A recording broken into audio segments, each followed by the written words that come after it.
Question number 7 पे एक अथवा वाला भाग भी है जिसपे लिखा है गोलीय पृष्ठ के अपवर्तन के सूत्र की सहायता से किसी पतले लेंस की फोकस दूरी का सूत्र स्थापित कीजिए। करना ये है आपको कि गोलीय पृष्ठ के जो अपवर्तन का सूत्र है उसका इस्तेमाल करना है, उसका यूज करना है और आपको किसी पतले लेंस की फोकस दूरी का सूत्र की स्थापना करनी है। तो प्रश्न नंबर 7 है अथवा वाला भाग, गोलीय पृष्ठ पर अपवर्तन के सूत्र की सहायता से किसी पतले लेंस की फोकस दूरी के सूत्र की स्थापना। ये मैंने एक लेंस मान लिया, पतला लेंस है, माना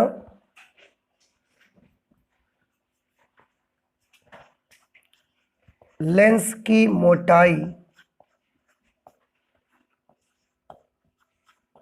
टी है, थिकनेस, इसलिए टी से लिख दिया हमने इसको। और ये थिकनेस है बहुत कम, पर अभी मान लिया है हमने इसको। इस पॉइंट को P1 और इस पॉइंट को P2 मान लेते हैं। और लेंस का जो ये मिड पॉइंट है यहाँ पर, ये ऑप्टिकल सेंटर है, तो इसको C से लिख दिया हमने। ठीक है, अब आप देख सकते हैं कैसे करेंगे। इसके लिए यहाँ पर एक पॉइंट ऑब्जेक्ट रख देते हैं। ये एक बिंदु वस्तु है, पॉइंट ऑब्जेक्ट। ठीक है, अब इस बिंदु वस्तु से सबसे पहले यहां पर ये भी नोट कर देते हैं कि माना मुख्य अक्ष पर O एक बिंदु वस्तु है।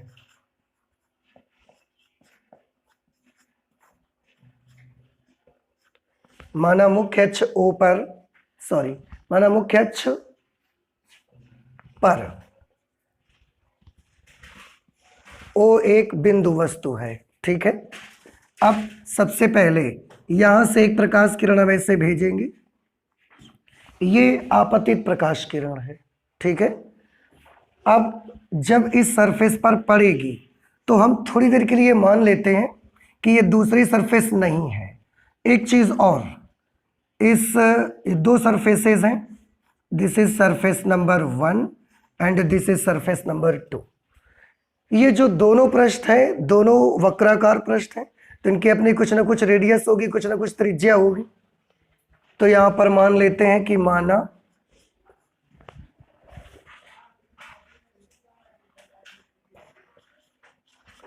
पृष्ठ S1 की त्रिज्या R1 तथा पृष्ठ S2 की त्रिज्या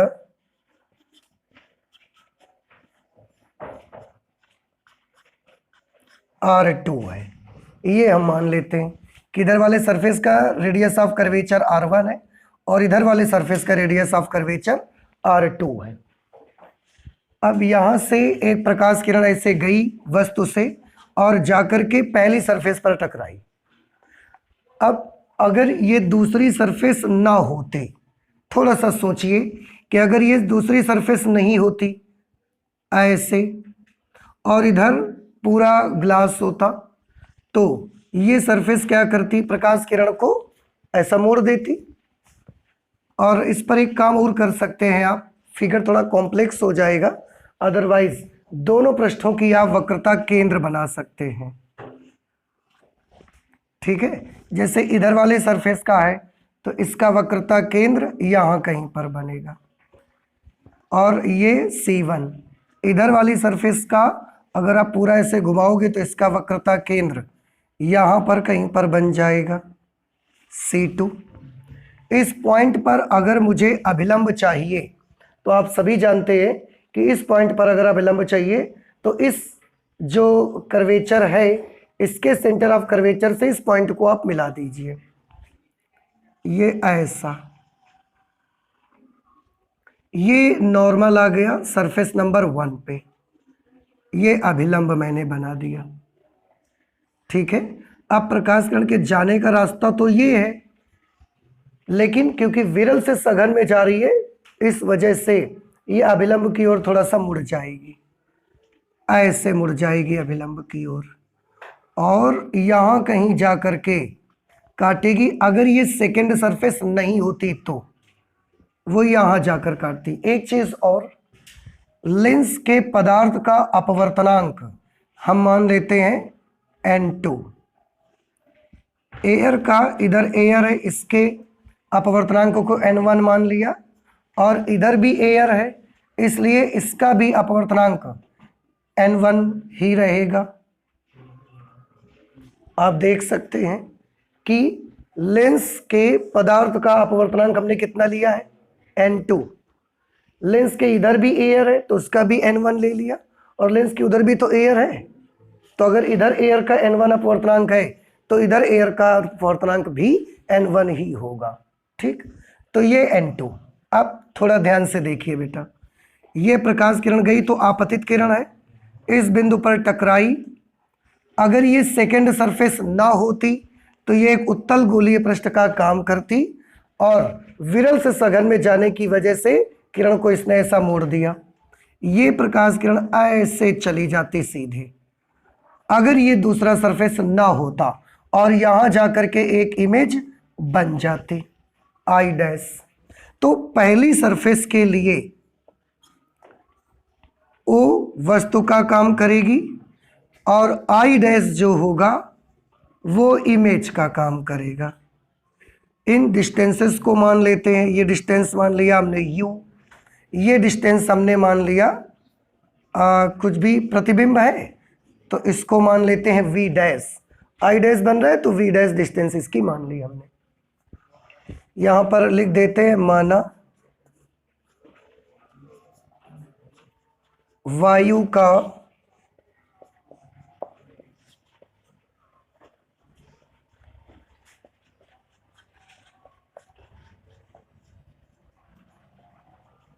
निरपेक्ष अपवर्तनांक n1 तथा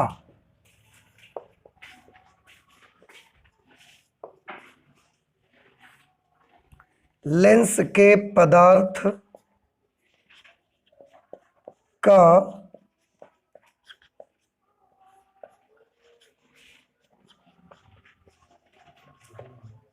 निरपेक्ष अपवर्तनांक n2 है। ठीक, वायु का निरपेक्ष अपवर्तनांक n1, लेंस के पदार्थ का निरपेक्ष अपवर्तनांक n2 है। तो पहली सरफेस के लिए वस्तु O और प्रतिबिंब I डैश, इसलिए प्रथम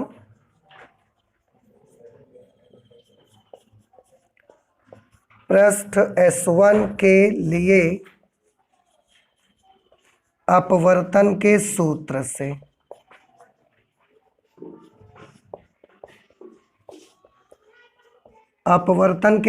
से अभी लास्ट क्लास में ही हमने गोलीय पृष्ठ के द्वारा अपवर्तन का सूत्र बनाया था।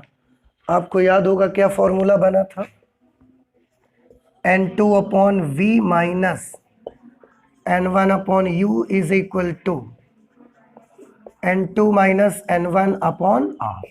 ठीक, तो पहले पृष्ठ S1 के लिए अपवर्तन का सूत्र लगाएंगे। अपवर्तन का सूत्र आप लगाएंगे तो ये लगेगा n2 upon v dash minus, भाई क्योंकि फर्स्ट सरफेस के लिए जो प्रतिबिंब भाई यहां बन रहा है ना, तो v dash minus n1 upon u is equal to n2 minus n1 upon r1। ये इक्वेशन नंबर हो गई 1। ठीक, इस तरह से।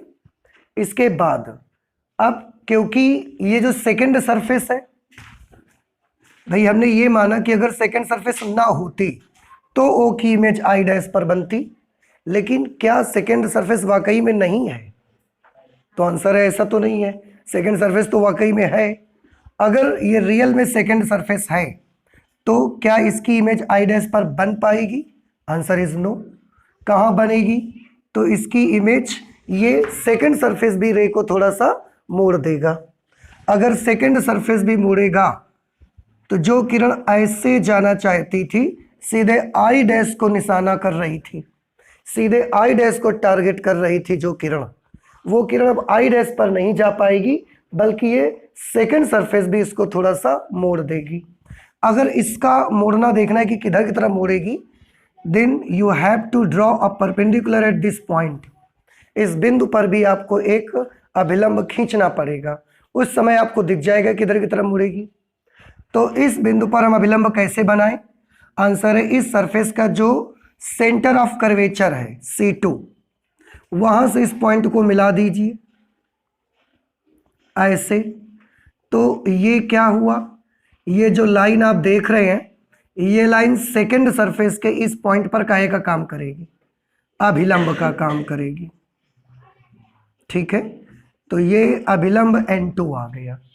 अब अगर ये अभिलंब है, ध्यान से देखिएगा, प्रकाश किरण अब ग्लास से एयर में जा रही है, कांच से वायु में जा रही है, सघन से विरल में जा रही है, तो अभिलंब से क्या करना चाहेगी? दूर हटना चाहेगी। तो जाने का रास्ता उसके ये है। अब अभिलंब से अगर इसको दूर हटना है तो ये ऊपर की तरफ मुड़ना चाहिए या और नीचे की तरफ मुड़ना चाहिए? ऊपर की तरफ मुड़ना चाहिए।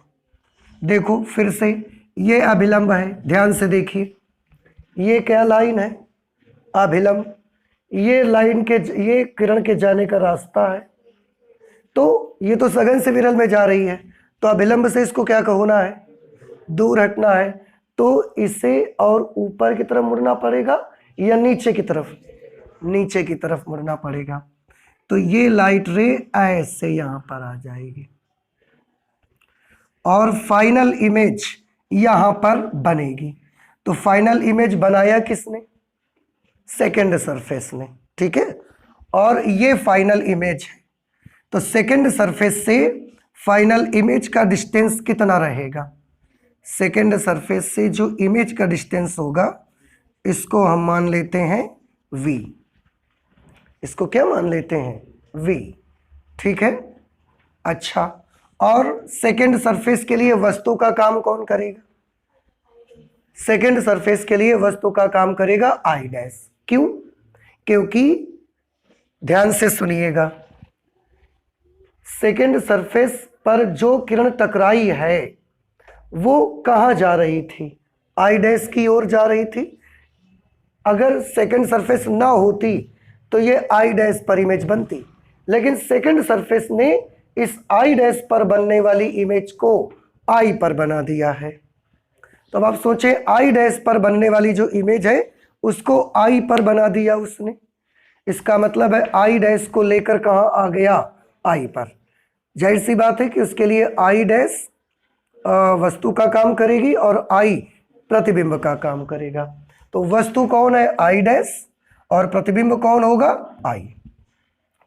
तो द्वितीय पृष्ठ S2 के लिए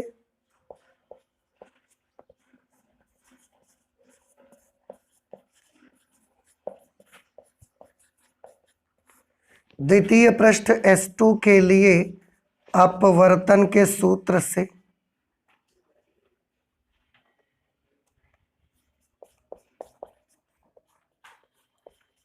अपवर्तन के सूत्र से, तो दूसरा जो पृष्ठ S2 होगा उसके लिए अपवर्तन का सूत्र लगाइए। अब ध्यान से देखें, किरण इस बार सघन से विरल में जा रही है, सघन से विरल में जा रही है, इसलिए जो जैसे ये फॉर्मूला आपका लगता था N2/V minus N1/U is equal to N2 minus N1/R, पर इस बार किरण जो है वो सघन से विरल में जा रही है, तो इस बार फॉर्मूला क्या हो जाएगा? इस बार फॉर्मूला बदल करके आपका, आप याद करें, अगर सघन से किरण जा रही है इसका मतलब प्रतिबिंब को, वस्तु को कहाँ माना जाएगा? सघन में। और विरल में जा रही किरण, इसका मतलब प्रतिबिंब कहाँ बना? विरल में। तो इस बार जो N1 और N2 हैं उनकी जो स्थान है वो क्या हो जाएंगे? बदल जाएंगे। बदल जाएंगे तो मतलब N1 की जगह पे N2 की जगह N1 हो जाएगा, और अपॉन में प्रतिबिंब की दूरी माइनस N2 अपॉन वस्तु की दूरी is equal to N1 minus N2 upon R लगेगा। ठीक है, आप देखिए, तो N1 अपॉन प्रतिबिंब की दूरी लेनी पड़ेगी हमको। तो प्रतिबिंब कहां पर है इसका? सेकंड सरफेस के लिए प्रतिबिंब तो आई पर बना ना, और सेकंड सरफेस से आई तक का डिस्टेंस कितना है? v। तो हमने ये v लिख दिया माइनस n2 अपॉन, और सेकंड सरफेस के लिए वस्तु कौन है? I dash. तो सेकंड सरफेस से आई डैश तक का डिस्टेंस बताइए। नो, v डैश तो फर्स्ट सरफेस से वहां तक का डिस्टेंस है, v dash minus T. Very good. आप देखो फर्स्ट सरफेस से और आई डैश तक का डिस्टेंस क्या माना गया था? v dash. अब हमको तो सेकंड सरफेस से यहां तक का डिस्टेंस चाहिए, तो इतना हटाना नहीं पड़ेगा आपको, तो v डैश माइनस टी लिखना पड़ेगा। v dash minus T is equal to n1 minus n2 upon r2। समझ आया कुछ आपको? तो इस तरह से ये हमने बना लिया और इसे ले लिया हमने इक्वेशन नंबर 2। ठीक है। आपको मैं फिर से एक चीज बता दूं कि फर्स्ट सरफेस में जब था तो उसके लिए वस्तु कहां थी? विरल माध्यम में। और प्रतिबिंब कहां बना? सघन माध्यम में, अगर सेकंड सरफेस ना होती तो। अब सेकंड सरफेस के लिए आपतित किरण सघन माध्यम से आ रही है और अपवर्तित किरण विरल माध्यम में है, इसलिए फॉर्मूले में बदलाव हो जाएगा। n1 की जगह n2 और n2 की जगह n1। ये जब डेरिवेशन करके दिखाया गया था तब भी आपको बताया गया था कि केसेस दो प्रकार के हो सकते हैं, कि हमारे पास वस्तु विरल माध्यम में हो सकती है, प्रतिबिंब सघन में बन सकता है, या वस्तु सघन में हो सकती है, प्रतिबिंब विरल में बन सकता है। फर्स्ट सरफेस के लिए अगर सेकंड ना होती तो वस्तु विरल माध्यम में थी, इमेज सघन माध्यम में बनती, और सेकंड सरफेस के लिए आपतित किरण सघन से आ रही है, इसलिए वस्तु को सघन में माना जाएगा और प्रतिबिंब विरल में बन रहा है। तो n1 और n2 की जगहें इंटरचेंज करनी पड़ेंगी हमको, हमने कर दिया। प्रतिबिंब के ऊपर n2 के बजाय n1 और वस्तु की जो डिस्टेंस है उसके ऊपर n2 लिखना पड़ेगा हमको। थोड़ा सा बदलाव करना रहेगा आपको बस, लेकिन क्योंकि लेंस को हमने कैसा माना है? बहुत पतला माना है। आप चाहें तो इसे अभी 2 मत माने, यहां लिख देते हैं क्योंकि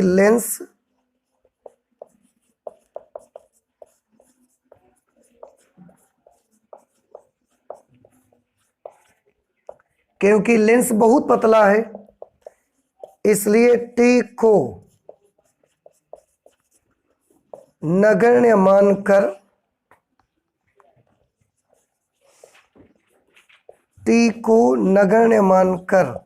छोड़ देते हैं। भाई लेंस बहुत पतला माना गया, हमने हेडिंग ही डाली है पतले लेंस के लिए, तो टी जो होगा बिल्कुल ना के बराबर होगा, बहुत जीरो के अप्रोच करेगा, इसलिए टी को ना के बराबर मानकर छोड़ दीजिए आप। तो n1 upon V minus n2 upon V dash is equal to, एक काम यहां पर भी करिए, माइनस कॉमन कर लीजिए। तो माइनस अगर कॉमन कर लेंगे तो ये बन जाएगा n2 minus n1 upon r2। इसको आप समीकरण नंबर 2 मान लें। ठीक है। अब हमको करना ये है कि जो समीकरण 1 और समीकरण 2 है, इन दोनों समीकरणों को हम आपस में ऐड कर देते हैं। तो समीकरण 1 व समीकरण 2 को जोड़ने पर समीकरण 1 प्लस समीकरण 2, यानी कि समीकरण 1 और समीकरण 2 को जोड़ने पर, देखो बेटा ध्यान से, जब इसको और इसको ऐड करेंगे आप, ठीक है, तो ये n2 upon V dash positive, n2 upon V dash negative, तो ये n2 अपॉन वी डैश से n2 upon V dash cancel हो जाएगा। क्या बचेगा? n1 upon V minus n2 upon U, n1 upon V minus n1 upon U is equal to, इसमें भी n2 minus n1, इसमें भी n2 माइनस n1, तो n2 माइनस n1 हम कॉमन ले लेते हैं, तो यहां बचेगा 1 अपॉन r1, यहां बचेगा माइनस 1 अपॉन r2, तो ये आएगा 1 अपॉन r1 और माइनस 1 अपॉन r2। समझ आया आपको? तो वैसे तो ये अपवर्तन का सूत्र आ गया, पतले लेंस के लिए फोकस दूरी के लिए अच्छा सूत्र बनाना है। ठीक है, कोई प्रॉब्लम नहीं है। एक काम करते हैं, पूरी इक्वेशन को हम n1 से डिवाइड कर देते हैं। पूरी इक्वेशन को n1 से भाग करने पर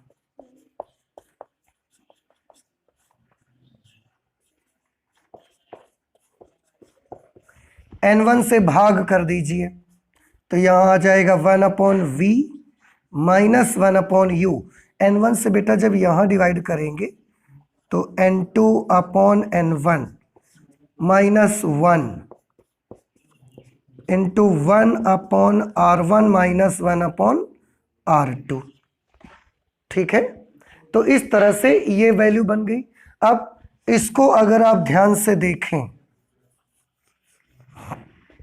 यहां पर मैं एक कंडीशन लगाऊंगा, यदि उत्तल लेंस की फोकस दूरी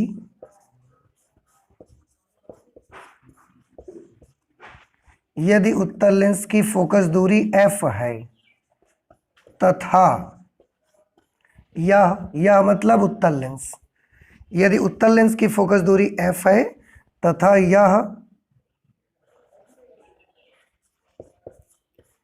u दूरी पर रखी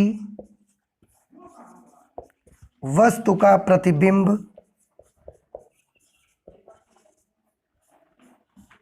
यदि उत्तल लेंस की फोकस दूरी f है तथा यह u दूरी पर रखी वस्तु का प्रतिबिंब दूसरी तरफ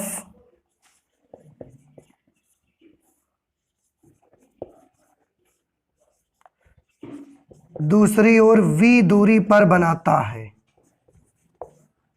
बनाए, तब आपने एक फॉर्मूला पढ़ा है, lens formula 1/v minus 1/u is equal to 1/f, कि अगर एक उत्तल लेंस की फोकस दूरी f है और वह u दूरी पर रखी वस्तु का प्रतिबिंब दूसरी ओर v दूरी पर बनाए तो 1/v minus 1/u is equal to 1/f। इससे मदद से आप देखो ये क्या लिखा है, 1/v माइनस 1/u, तो 1/v माइनस 1/u की जगह क्या लिख सकते हैं, 1/f। Therefore 1/f is equal to n2/n1। वैसे n2/n1 ये n1 है वायु का निरपेक्ष अपवर्तनांक और n2 है कांच का निरपेक्ष अपवर्तनांक। तो n2/n1 जो होगा वो वायु के सापेक्ष कांच का निरपेक्ष अपवर्तनांक होगा। तो हम इसको ऐसे लिख सकते हैं NGA माइनस 1 वायु के सापेक्ष कांच का निरपेक्ष अपवर्तनांक। आप चाहें तो इनकी जगह म्यू यूज कर सकते हैं और साथ में 1/r1 माइनस 1/r2। यही है पूरा फोकस दूरी के लिए जो फॉर्मूला आपको डिराइव करना था। ठीक है, तो इस तरह से आप इस डेरिवेशन को कंप्लीट करेंगे। मुझे उम्मीद है कि आपको ये चीज़ समझ में आ गई होगी, पहले भी आप कर चुके हैं, एक बार बस रिवीजन हो गया तो आपको और समझ में आ गया होगा। और फोकस दूरी का ही सूत्र आपको स्थापित करना था। तो क्या फॉर्मूला होगा, 1/f is equal to NGA minus 1/r1 minus 1/r2। f क्या चीज है, लेंस की फोकस दूरी, NGA वायु के सापेक्ष कांच का अपवर्तनांक, R1 लेंस के पहले पृष्ठ की वक्रता त्रिज्या और R2 है लेंस के दूसरे पृष्ठ की वक्रता त्रिज्या। ठीक है, ओके। इसके बाद क्वेश्चन नंबर 8,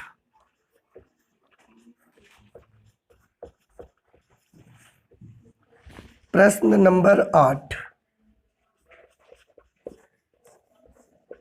आंसर हम पढ़ते हैं, आप भी ध्यान से सुनिए। लिखा है समांतर प्लेट संधारित्र की धारिता किन किन बातों पर निर्भर करती है। ठीक है, सबसे पहले तो यही सवाल हो गया कि समांतर प्लेट संधारित्र की धारिता किन किन बातों पर निर्भर करती है।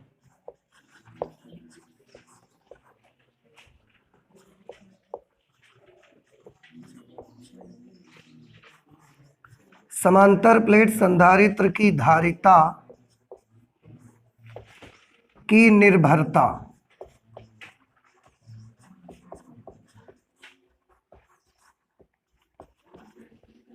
इस पे हम ये देखेंगे कि जो समांतर प्लेट संधारित्र है उसकी धारिता किन बातों पर डिपेंड करती है। तो सबसे पहले लिखेंगे हम जानते हैं कि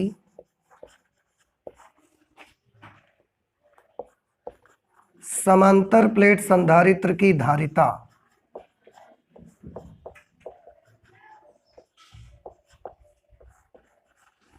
समांतर प्लेट संधारित्र की धारिता C का फॉर्मूला होता है K epsilon naught A upon D। अब इन सब से हम बता सकते हैं कि वो किस किस पर डिपेंड करता है। नंबर 1 किस पर डिपेंड करती है? परावैद्युत पदार्थ के परावैद्युतांक के अनुक्रमानुपाती होती है। हम जानते हैं कि समांतर प्लेट संधारित्र की धारिता C is equal to K epsilon naught A upon D। अब नंबर 1 समांतर प्लेट संधारित्र PPC, आपको याद होगा समांतर प्लेट संधारित्र को शॉर्टकट में PPC भी कहा जाता है, पैरेलल प्लेट कैपेसिटर। ठीक है, तो PPC की धारिता, हम बार बार उतना लंबा नहीं लिखेंगे, PPC की धारिता उसकी प्लेटों के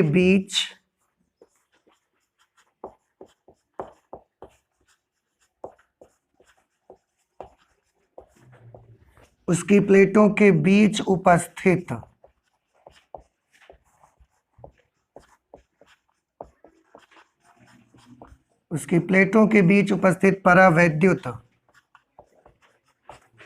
पदार्थ के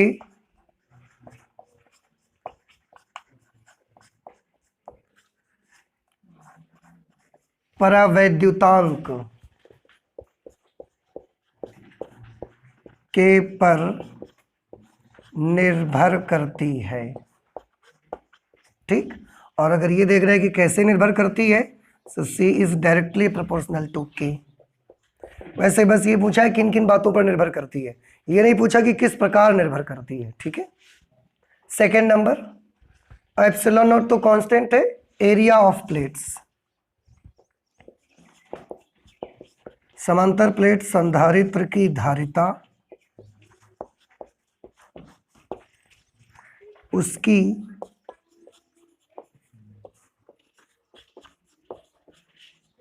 प्रत्येक प्लेट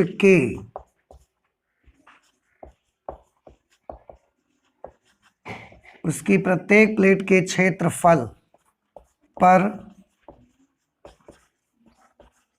निर्भर करती है। अगर आपको ये देखना है कि कैसे डिपेंड करती है, तो C is directly proportional to A। Area plate का जितना ज्यादा होगा कैपेसिटेंस उतना ही ज्यादा होगा। थर्ड, समांतर प्लेट संधारित्र की धारिता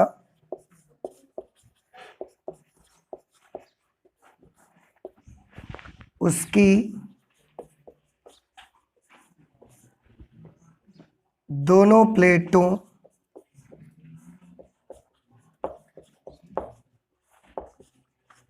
के बीच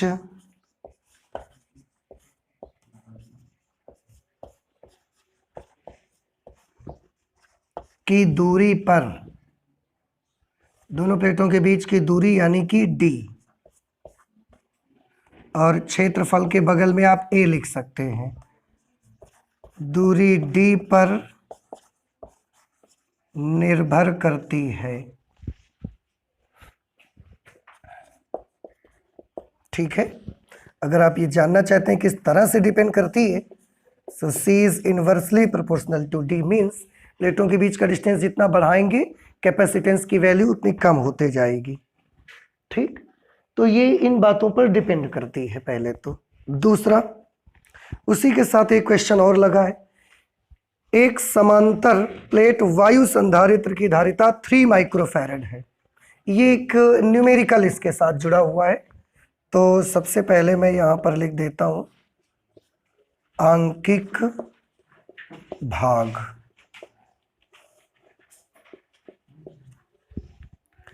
समांतर प्लेट वायु संधारित्र की धारिता 3 माइक्रोफैरड है।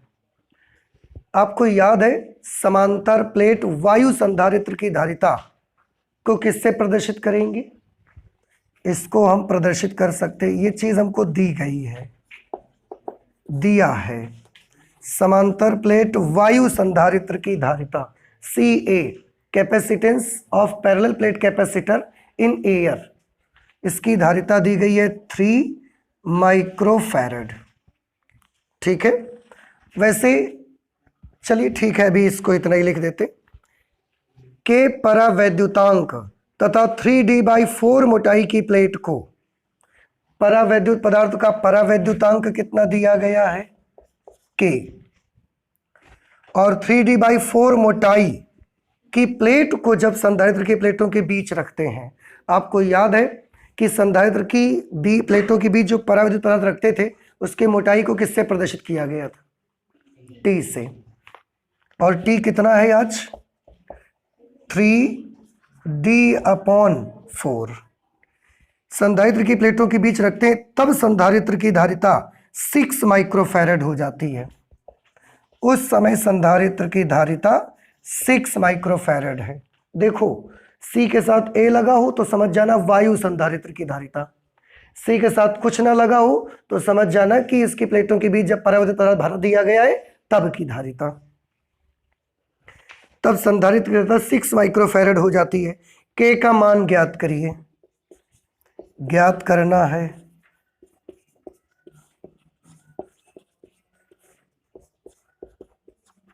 K is equal to question mark, जहां D संधारित्र की प्लेटों के बीच की दूरी है, जो D है वो संधारित्र की प्लेटों के बीच का डिस्टेंस है। ठीक, हाँ, अब इसको हम सॉल्व करना शुरू करते हैं भाई। देखिए सॉल्व करेंगे, सबसे पहले वायु संधारित्र की धारिता को ले लेते हैं। CA का फॉर्मूला होता है ε0A/D। वायु संधारित्र की धारिता ε0A/D, ये फॉर्मूला होता है। अब CA की जगह पर क्या लिखेंगे? 3। तो 3 इज इक्वल टू, या माइक्रोफैरड है तो इसको फैरड में आप चेंज कर लो, 3 × 10⁻⁻6, 3 × 10⁻⁻6 फैरड। तो CA की जगह ये लिख दिया इज इक्वल टू ε0A/D। इसको आप इतना ही छोड़ दो अभी। अब आगे देखो, आप मुझे ये बताइए कि जो संधारित्र है उसकी प्लेटों के बीच जब हमने परावैद्युत पदार्थ भरा तो क्या पूरी जगह पर भरा या आंशिक रूप से भरा? आंशिक रूप से भरा। क्यों? क्योंकि प्लेटों के बीच का डिस्टेंस D है, लेकिन जो परावैद्युत पदार्थ भरा गया है वो केवल D की 3/4 भाग पर भरा गया है, पूरे में नहीं भरा गया। तो जब संधारित्र की प्लेटों के बीच आंशिक रूप से परावैद्युत पदार्थ भरते हैं तो क्या आपको याद है कि उसकी धारिता का सूत्र क्या बनता है? अब C is equal to ε0A/D minus T plus T/K, ये फॉर्मूला बनता है। अब इसे अगर हम सॉल्व करते हैं तो क्या मिलेगा? आप देखो, ε0A/D की जगह तो D लिखेंगे, T की जगह हम ये वैल्यू लिख देंगे 3D/4 प्लस T की जगह पर फिर लिखेंगे 3D/4, तो ये हो जाएगा 3D/4K। देखो बेटा, T की जगह लिखोगे ना 3D/4 और अपॉन में K तो बना रहेगा। ठीक है, अब आप चाहें तो इस पूरे से D कॉमन कर सकते हैं। C की जगह पर मैं क्या लिख सकता हूं? 6 माइक्रोफैरड, 6 × 10⁻⁻6 माइक्रोफैरड है, फैरड में बदल दिया हमने इसको। ये ε0A/, आप चाहें तो D कॉमन कर लें, D कॉमन कर लीजिए, तो क्या रह जाएगा अंदर? 1 माइनस 3/4 प्लस 3/4 के, 3/4 प्लस 3/4 के। ठीक है, एक चीज और, epsilon not a upon D, epsilon not a upon D की जगह पर क्या लिखा जा सकता है? 3 into 10⁻⁻6, this is 6 into 10⁻⁻6, this is 3 into 10⁻⁻6 upon, एक में 3/4 माइनस हो जाएंगे, कितना बचेगा? 1/4।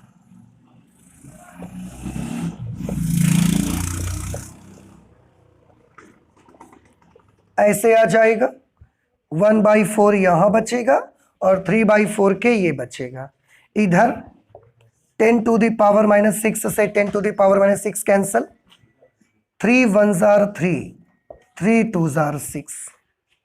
ठीक है, ये जो नंबर डिनोमिनेटर में है इधर आके 2 से मल्टीप्लाई कर लेगा, हम इसको यहां कर दे रहे हैं। ठीक है, आप देखिए, अगर ये नंबर आके 2 से मल्टीप्लाई करेगा, 2 इंटू 1/4, 2 इंटू 1/4 1/2 प्लस 2 इंटू 3/4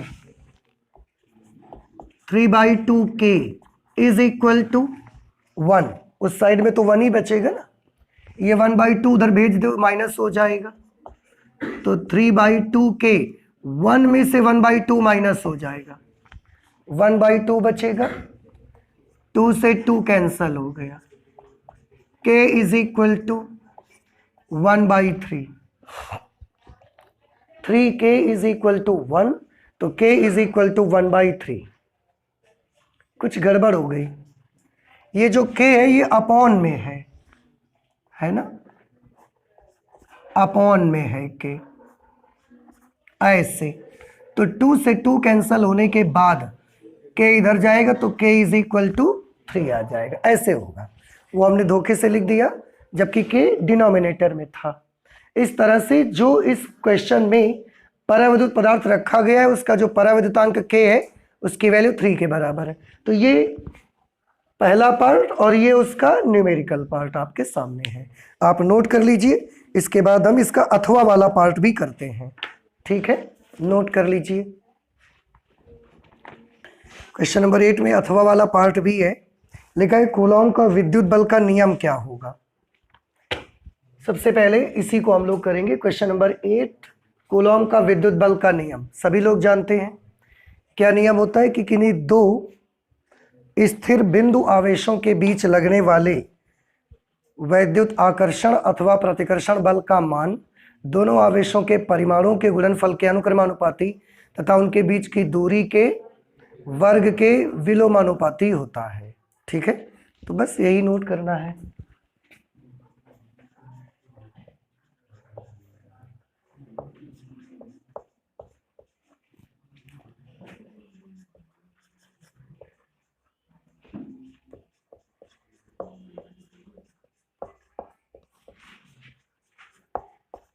किन्हीं दो बिंदु आवेशों के बीच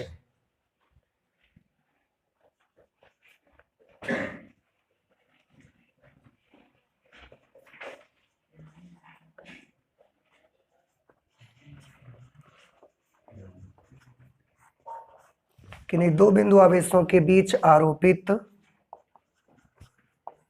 स्थिर वैद्युत आकर्षण अथवा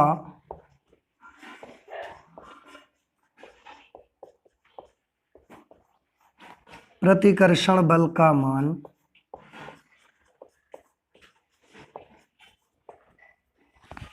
किन्हीं दो बिंदु आवेशों के बीच आरोपित स्थिर वैद्युत आकर्षण अथवा प्रतिकर्षण बल का मान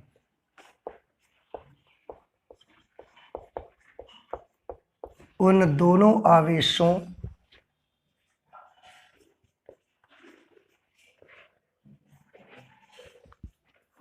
की मात्राओं के गुणनफल के गुणनफल के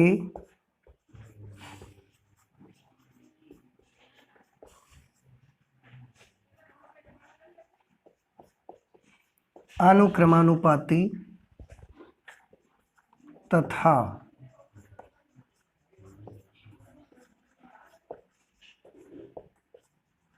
उनके बीच की दूरी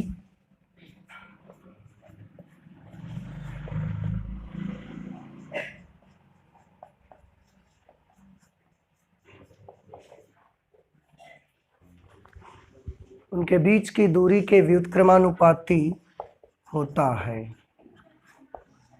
ठीक, एक बार फिर से देख लीजिए कि नहीं, दो बिंदु आवेशों के बीच आरोपित स्थिर वैद्युत आकर्षण अथवा प्रतिकर्षण बल का मान उन दोनों आवेशों की मात्राओं के गुणनफल के अनुक्रमानुपाती तथा उनके बीच की दूरी के वर्ग के व्युत्क्रमानुपाती होता है।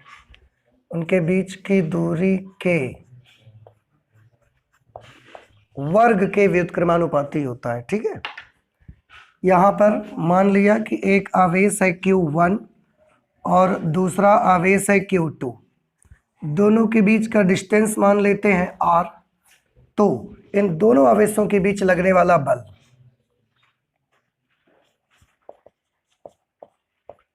स्थिर वैद्युत बल, या जिसे आप कूलॉम फोर्स भी कह सकते हैं, कितना लगेगा? F is equal to, finally जो फॉर्मूला मिलेगा आपको, that is a constant of electricity, electrostatic का एक कांस्टेंट लिखना पड़ेगा, Q1 into Q2 upon R square. ये स्थिर वैद्युत बल का मान होता है, चाहे आकर्षण हो या प्रतिकर्षण, दोनों केस में यही फॉर्मूला रहेगा। ठीक, तो ये तो हो गया कूलॉम का वैद्युत बल का नियम।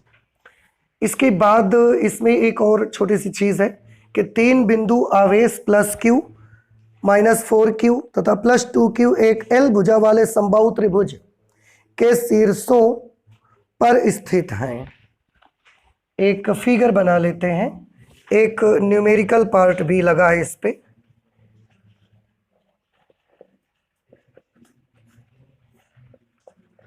आंकिक भाग, ये हम एक चित्र बना लेते हैं। देखिए, ये एक समबाहु त्रिभुज है बेटा, और आप सभी जानते हैं समबाहु त्रिभुज का प्रत्येक अंतःकोण 60 डिग्री का होता है, मालूम है ना सबको। यहाँ पर प्लस Q चार्ज रखा है, यहाँ पर माइनस 4Q चार्ज रखा है, यहाँ पर प्लस 2Q चार्ज रखा है। और क्योंकि ये एक इक्विलैटरल ट्रायंगल है, समबाहु त्रिभुज है, इसलिए तीनों भुजाएं इसकी बराबर होंगी और तीनों अंतःकोण भी इक्वल होंगे, 60 डिग्री 60 डिग्री 60 डिग्री। ठीक, अच्छा, अब मैं फिर से एक बार पढ़ता हूं। लिखा है तीन बिंदु आवेश प्लस Q माइनस 4Q और प्लस 2Q एक L भुजा वाले समबाहु त्रिभुज के शीर्षों पर स्थित हैं, जैसा कि चित्र में प्रदर्शित है। आवेश प्लस Q पर कार्य करने वाले परिणामी विद्युत बल का सूत्र प्राप्त कीजिए। आवेश प्लस Q पर लगने वाले परिणामी विद्युत बल का सूत्र बताना है आपको। आप थोड़ा ध्यान से देखिएगा। आवेश प्लस Q पर ये वाला चार्ज भी बल लगाएगा और ये वाला चार्ज भी बल लगाएगा। ये वाला चार्ज प्लस Q पर जब बल लगाएगा तो क्योंकि उस समय दोनों सेम चार्ज होंगे, प्लस ये इसको क्या करेगा? आकर्षित करेगा कि प्रतिकर्षित करेगा? प्रतिकर्षित करेगा। तो ये हमने ले लिया F, इसको कुछ मान लो F डैश मान लिया जाए। इस फोर्स को हमने मान लिया F डैश। ठीक है, अच्छा, कितना बल लगेगा ये पहले ये बताइए। प्लस 2Q के द्वारा प्लस Q पर लगने वाला वैद्युत बल बता सकते हैं क्या फॉर्मूला होगा जिसे हमने एफ डैश माना हुआ है? एफ डैश, इसके द्वारा इस पर लगने वाला बल, यही सूत्र लगा दीजिए।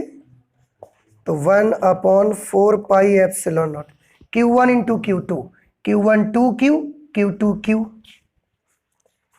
तो 2Q into Q upon distance का स्क्वायर, तो L स्क्वायर कर दिया। इस तरह से एफ डैश की वैल्यू कितनी आ जाएगी? 1/4πε0 2Q square upon L square.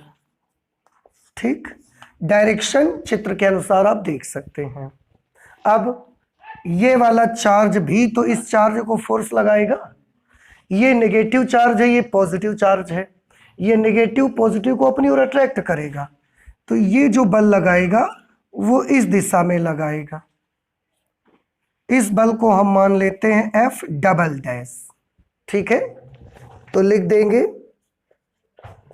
-4Q के कारण,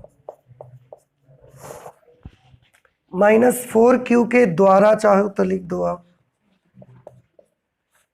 -4Q के द्वारा प्लस Q पर लगने वाला वैद्युत बल। ये -4Q भी इस पर फोर्स लगाएगा, बट अपनी ओर ही लगाएगा वो।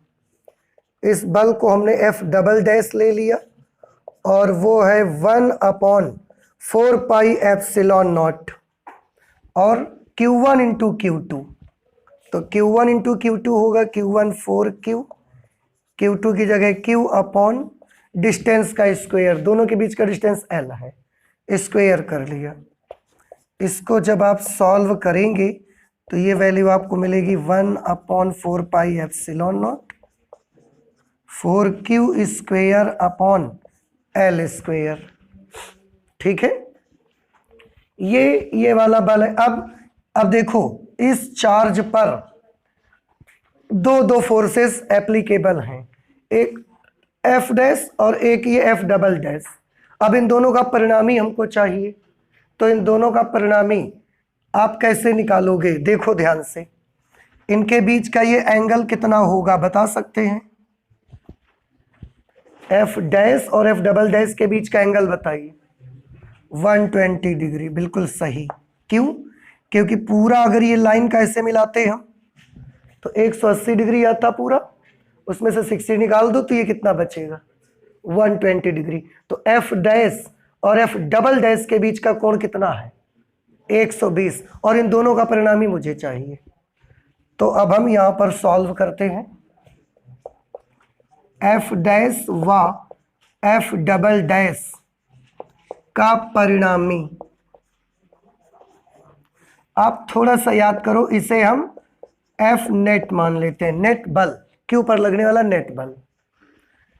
कैसे निकालेंगे? क्या आप बता सकते हैं कि अगर दो सदिश राशियों के बीच का कोण थीटा है और वो सदिश राशियों में एक ए है और बी है, तो दोनों का रिजल्टेंट कैसे निकालते हैं? √a² + b² + 2ab cos theta. याद नहीं आया?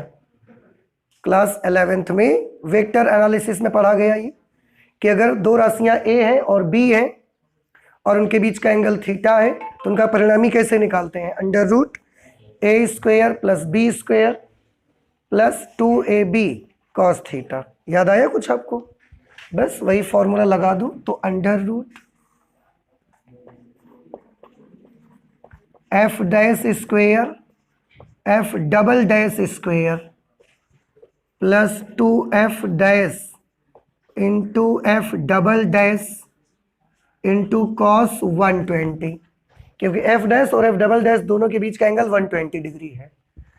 f net is equal to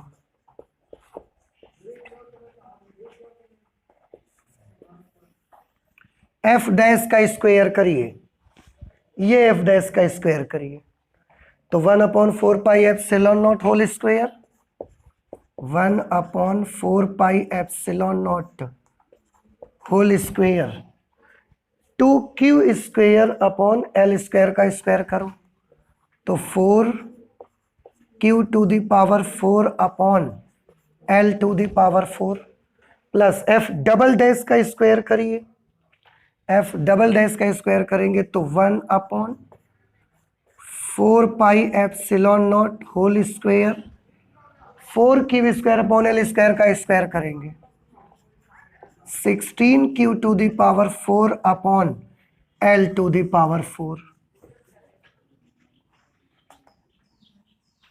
ठीक, plus 2f dash into F dash और एफ दोनों को मल्टीप्लाई करिए तो भी तो 1/4 पाई एप्सिलॉन का होल स्क्वायर बन जाएगा। 1/4 pi epsilon not whole square into, इनका भी स्क्वायर होगा तो 2 चौके 8, क्यू की घात 4 एल की घात 4, 8 Q to the power 4 upon L to the power 4 into cos 120, cos 120 की वैल्यू -1/2। इन दोनों का मल्टीप्लाई करवाया, वहां वैल्यू अप्लाई कर दी। अब आप ध्यान से देखें, ये 2 से ये 2 कैंसल हो जाएगा। पूरे से क्या कॉमन लिया जा सकता है पहले ये बताइए। 1/4 पाई एप्सिलॉन का होल स्क्वायर बाहर आ जाएगा, सबके पास है, और अंडर रूट से जब बाहर आएगा तो 1/4 पाई एप्सिलॉन नॉट बन के बाहर आएगा। क्यू की घात 4 बटे एल की घात 4 भी सबके पास है, तो क्यू टू द पावर 4 का Q square, L to the power 4 का एल स्क्वायर। अब अंदर अच्छा 4 भी हो सकता है, तो 4 जब बाहर आएगा तो वर्गमूल उसका निकल करके 2 आ जाएगा। ठीक, अब ये चला गया, 4 चला गया, ये चला गया, यहाँ कितना बचा? 1 बचा केवल। यहाँ पर ये चला गया, ये चला गया, ये चला गया, 4 बचा, 4 से डिवाइड कर दिया ना आपने।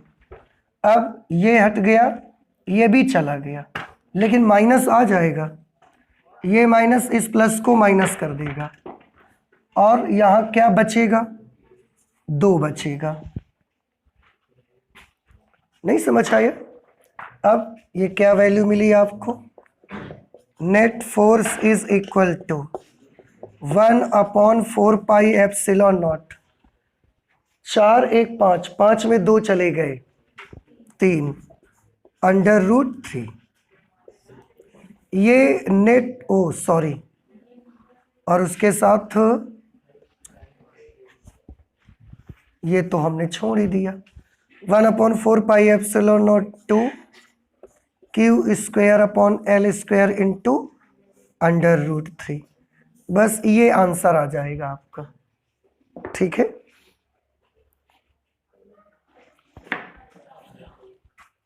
One upon 4 pi epsilon nought 2 Q square upon L square into under root 3, ये आंसर होगा। ठीक है, इसके बाद बेटा इसमें देखिए एक चीज और जुड़ी हुई है, आवेशों को पृथक करके अनंत दूरी तक ले जाने में किया गया कार्य भी ज्ञात करिए। आवेशों को पृथक करके अनंत दूरी तक ले जाने में किया गया कार्य निकालने के लिए आपको पूरे निकाय की स्थितिज ऊर्जा निकालनी पड़ेगी। तो यहां पर हम लिख देते हैं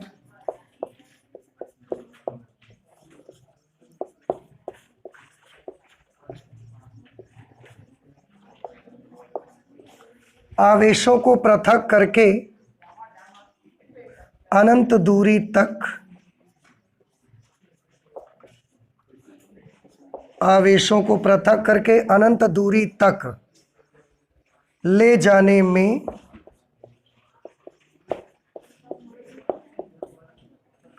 किया गया कार्य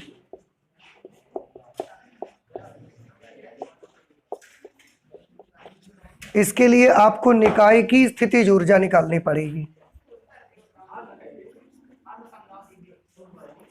निकाय की स्थितिज ऊर्जा आपको याद है, 2 या 2 से ज्यादा आवेशों का अगर कोई सिस्टम है तो उसकी स्थितिज ऊर्जा कैसे कैलकुलेट करते थे? वर्क इज इक्वल टू, आपको करना ये पड़ेगा, पहले इन 2 की निकाय की स्थितिज ऊर्जा निकालो, फिर इसकी निकालो, फिर इसकी निकालो। स्थितिज ऊर्जा का फॉर्मूला याद है किसी को? 1/4 pi epsilon nought Q1 Q2 upon R। R square तो फोर्स का होगा, आर होता था इस पे। तो ठीक है, 1 पहले इस सिस्टम की निकालो, इन दोनों की, तो 1/4 pi epsilon nought Q1 into Q2, इसमें माइनस सहित लिया जाएगा, -4Q into +2Q upon L, Q1 Q2 upon R, तो L लिया जाएगा। अब इन दोनों को लेना पड़ेगा आपको, तो +1/4 pi epsilon not +2Q into +Q upon L plus, अब इन दोनों को लेना पड़ेगा, तो 1/4 pi epsilon not -4Q into +Q upon L। इसका और इसका टोटल निकालना है आपको। सॉल्व कर लीजिए इसे। 1/4 पाई एप्सिलॉन नॉट, देखो 1/4 pi epsilon not, Q into Q क्या हो जाएगा, Q स्क्वायर अपॉन L, ये सब में आपको मिल जाएगा, इतनी चीज सब में मिलेगी। अब यहां पर बचेगा क्या, अगर इतना कॉमन कर लेंगे तो -8, यहां +2 बचेगा और यहां बचेगा -4। ठीक, अब आप देखिए, -8 और -4 -12, -12 + 2 -10, तो ये आ जाएगा 4 पाई एप्सिलॉन नॉट और 10Q स्क्वायर अपॉन L। इतना वर्क आपको करना पड़ेगा। अगर आप चाहते हैं कि तीनों चार्जेस को हम यहां से हटाकर अनंत दूरी तक ऐसा दूर दूर कर दें, तो उसके लिए आपको इतने जूल वर्क करना पड़ेगा। ठीक, ये वर्क का फॉर्मूला होगा। इस तरह से क्वेश्चन नंबर 8 भी हमने कैलकुलेट कर लिया। अब क्वेश्चन नंबर 9 बचा हुआ है, इसको अब हम करेंगे लेकिन अगली क्लास पे करेंगे। ठीक है, तो आज हम फिजिक्स में इतना ही रखते हैं, चलते हैं, मिलते हैं नेक्स्ट क्लास पे। Thank you.